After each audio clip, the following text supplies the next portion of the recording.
Здрави лица без кардиоваскуларни болести или хронични заболувања со регуларно поминат здравствен преглед. Лекарите советуваат верниците да водат грижа за сопственото здравје утре пред да скокнат по Светиот крст.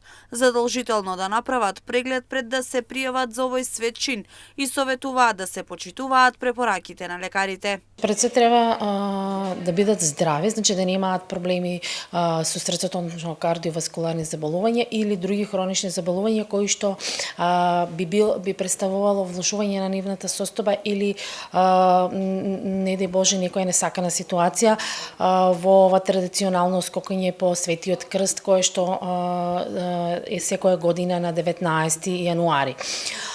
Секако кандидатите кои се пријавуваат за овој свет чин поминуваат низ преглед, добиваат потврда од лекар дека можат да го направат овој чин, меѓутоа треба да направат и една адаптација на своето тело пред да скокаат во водите.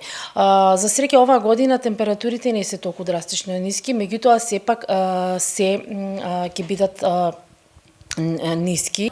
Лекарите посочуваат дека најважно е да се направи адаптација на телото пред да се влезе во водата, со цел организмот да не добие неочекуван шок. Тоа значи дека телесната температура треба да се прилагоди со надворешната температура. Се препорачува лесно да појадуваат и да не консумираат алкохол.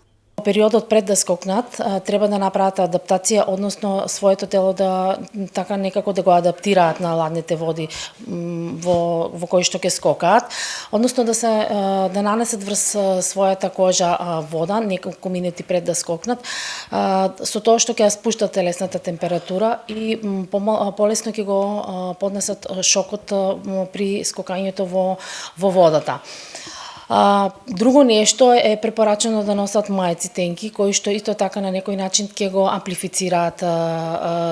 амплифицираат ниската температура во водата во која што ќе скокаат. Препорачуваат да бидат со лесен појадок, да не консумираат алкохол секако и да не биде оброкот тежок и масен.